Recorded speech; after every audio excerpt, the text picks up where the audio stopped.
नमस्कार दोस्तों, स्वागत है आपका हमारे ओनली शिक्षा के यूट्यूब चैनल में। डेट है आज की 28 दिसंबर 2020 और ये है हमारे द हिंदू एडिटोरियल का अनाउंसमेंट। तो देखते हैं कि आज हमको कौन से आर्टिकल्स को यहाँ पे डिस्कस करना है। हमारा जो पहला आर्टिकल है उसका नाम है towards an effective vaccination distribution policy. इस आर्टिकल का कंटेस्ट है कि भारत कुछ ही महीनों में कोविड की वैक्सीन को डिस्ट्रीब्यूट किया जाएगा भारत में, जिसमें प्राइवेट कंपनीज़ का कोई भी रोल नहीं है, जिससे ज़्यादा से ज़्यादा पुअर पर्सनस को वैक्सीनेशन पहुंचाई जा सके, उससे संबंधित है ये आर्टिकल। इस आर्टिकल में बोला जा रहा है कि आज भारत में वैक्सीनेशन को लॉन्च किया जा रहा है, जिसमें गवर्नमेंट के द्वारा सबसे पहले वो वैक्सीन्स दी जाएंगी हेल्थ केयर वर्कर्स को और उन सीनियर पर्सनस को जिनकी एज 50 साल से ज़्यादा है, जिससे 2021 में जुलाई अगस्त तक 20% तक पॉपुलेशन को वैक्सीनेशन प्राप्त होंगी, कवर किया जाएगा। इसमें आज जितनी भी वैक्सीनेशन को बनाया जा रहा है, जिनके 2 डोजेस प्रत्येक पर्सन के लिए काफ़ी ज़रूरी है, जिसके लिए गवर्नमेंट को 600 मिलियन डोसेस को बनाना पड़ेगा। आज Pune serum institute of India, जो वर्ल्ड की लार्जेस्ट फर्म है वैक्सीन प्रोड्यूसर्स की, जिसमें आज भारत की गवर्नमेंट द्वारा सीरम इंस्टीट्यूट के साथ डील को साइन किया जा चुका है, जिससे भारत को 500 मिलियन डोसेस मिल सके एस्ट्राजेनेका वैक्सीन के। इस वैक्सीन को इमरजेंसी में यूज़ के लिए भी ऑथराइज़ किया जा रहा है अभी।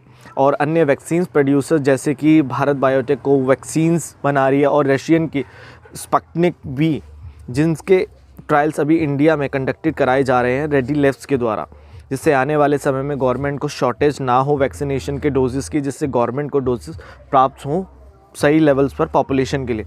जिसके लिए गवर्नमेंट को अपने कुछ इश्यूज़ पर स्टेप लेने चाहिए, जैसे कि अपनी ट्राई एज स्कीम्स पर, जिससे अडॉप्टेड किया गया गवर्नमेंट के द्वारा। ट्राई एज ये वो स्कीम है जिसमें पेशेंट्स को कैटेगरी वाइज रखा जाता है, जिसमें पहली कैटेगरी आती है इमीडिएट कैटेगरी, जिनको ज़्यादा नीड होती है ट्रीटमेंट्स की, जिनको ज़्यादा नीड है उस वैक्सीनेशन की, उन पेशेंट्स को इसमें रखा जाता है, इस कैटेगरी में। और सेकंड है हमारी जो अर्जेंट कैटेगरी, इन पेशेंट्स को रखा जाता है इस कैटेगरी में जिनको सबसे ज़्यादा ट्रीटमेंट्स की ज़रूरत होती है, जिसको सबसे पहले ट्रीटमेंट चाहिए, जिनकी हालत बहुत ज़्यादा ख़राब होती है।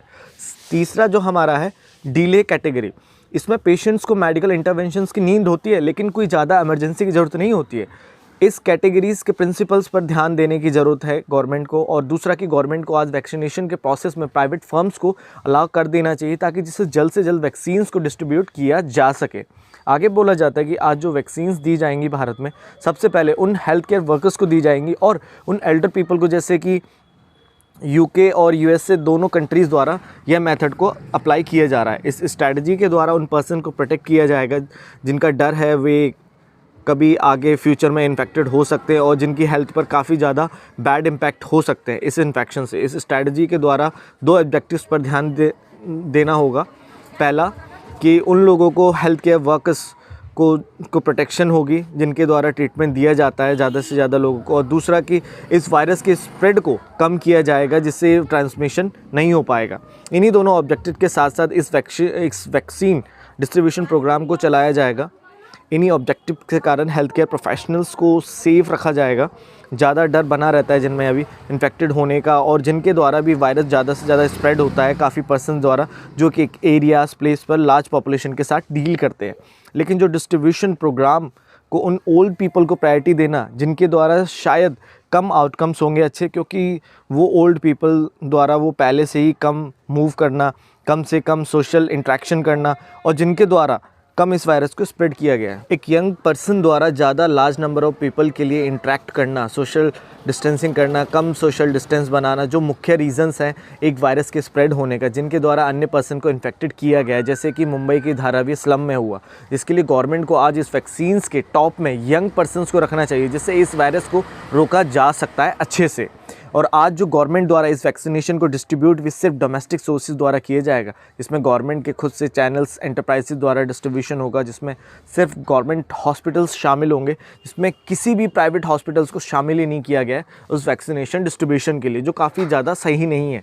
जिसमें गवर्नमेंट के द्वारा उस वैक्सीनेशन की सारी कॉस्ट को वेयर किया जाएगा। लेकिन अगर फिजर और अन्य फार्मास्यूटिकल कंपनीज़ के द्वारा अपने वैक्सीन्स को इंपोर्ट और सेल करने के लिए बात आती है, उन पर्सन्स के लिए जो वैक्सीनेशन को अफोर्ड कर सकते हैं, तो जो वैक्सीन एक मेडिकल सेफ़ है और इफ़ेक्टिव है, तो उस समय पर गवर्नमेंट कंपनीज़ को क्या परमिशन देगी कि नहीं। अगर कोई भी अप्रूवल या परमिशन दी जाती है गवर्नमेंट द्वारा, तो शायद हो सकता है कि गवर्नमेंट को जिसके लिए उस वैक्सीनेशन के लिए वेट करना पड़ेगा, इसमें शायद गवर्नमेंट के द्वारा चार्जेस लगाए जा सकते हैं। अगर कंपनीज़ के द्वारा उन रिचर पर्सनस को वैक्सीन सेल आउट की जाती है तो।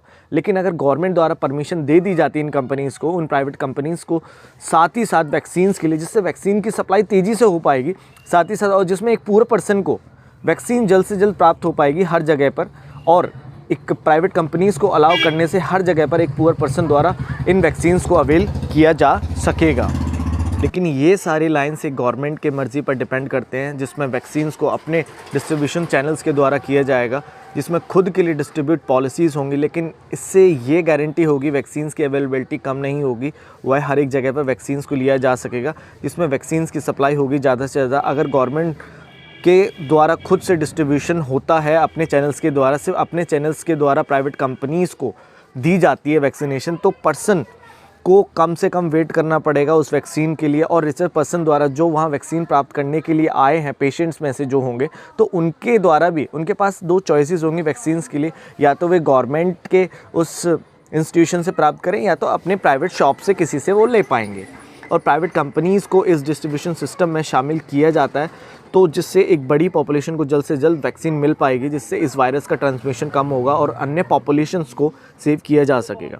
अंत में बोला जाता है कि आज भारत की गवर्नमेंट द्वारा परमिशन हो इन प्राइवेट कंपनीज़ को इस वैक्सीन को इंपोर्ट व डिस्ट्रीब्यूट करने के लिए, जैसा कि आज अन्य कंट्रीज़ के द्वारा परमिशन दी गई है। जैसे कि आज रेगुलेटरी अथॉरिटीज़ द्वारा परमिशन दी जा चुकी है मॉडर्ना वैक्सीन को इमरजेंसी में यूज़ में लाया जा सकता है यूएसए कंट्री के द्वारा, यूएसए में।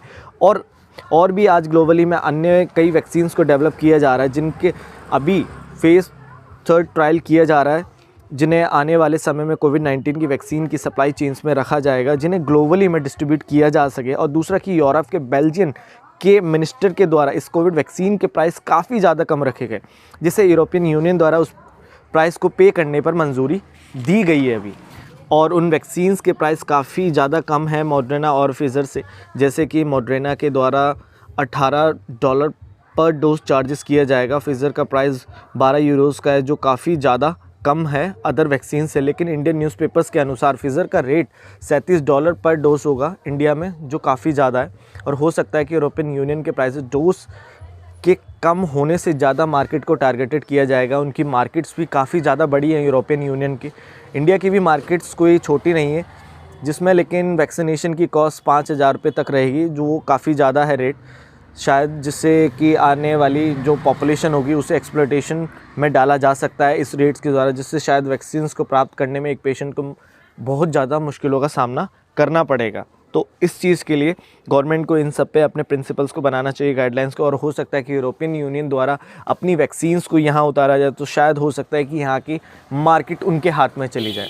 हमारा जो नेक्स्ट आर्टिकल है वो भी हमारा इसी से संबंधित है। उसका आर्टिकल है एसेंशियल ड्राई रन।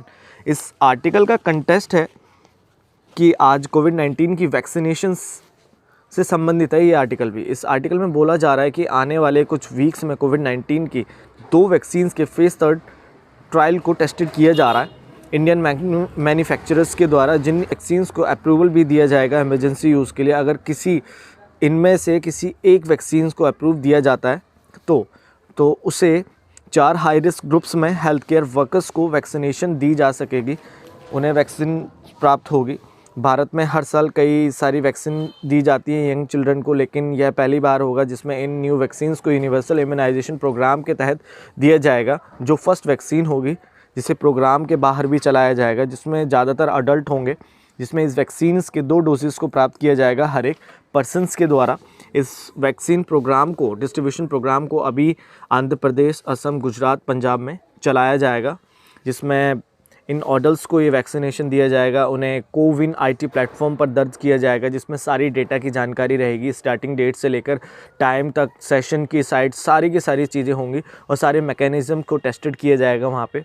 भारत के ट्राई एज हाई रिस्क ग्रुप्स ये वैक्सीन सबसे पहले प्राप्त होगी इन पर्सन्स को, जिसमें उन पर्सन्स को पहले कोविन प्लेटफॉर्म पर रजिस्टर्ड किया जाएगा। मीन्स कि डिजिटली होगा वैक्सीन्स के लिए, उन्हें इंटरनेट पे उनके डेटा अवेलेबल होंगे, जिसमें 100 ऑडल्ट्स को एक साथ कोविड-19 की वैक्सीन दी जाएगी। उनके डेट, टाइम, सब कुछ पर विजिलेंसी होगी, सब कुछ मेंशन्ड होगा इस IT प्लेटफॉर्म के द्वारा। उनकी कंडीशन को जांचा जाएगा, साथ के साथ दूसरे डोजेस को भी दिया जाएगा, जिससे उनकी बॉडी में होने वाले रिएक्शंस को देखा जाएगा, ताकि पर्सन पर कोई एक बैड रिएक्शन ना आए इन वैक्सीन्स के द्वारा। आज $300 मिलियन को रखा गया है आज 300 मिलियन पॉपुलेशन को रखा गया है हाई रिस्क ग्रुप में, जिनके लिए 600 मिलियन डोसेस चाहिए और भारत को आज अपने स्टोरेज फैसिलिटीज़ को भी इंक्रीज़ करना होगा जिससे इन वैक्सीन्स को स्टोर किया जा सके। तो गाइस ये था आज का हमारा the Hindu editorial announcement and I wish कि आपको समझ आया होगा। अगर आपको वीडियो अच्छी लगी तो प्लीज़ वीडियो को जल्दी से लाइक शेयर एंड सब्सक्राइब जरूर करें। Thank you very much.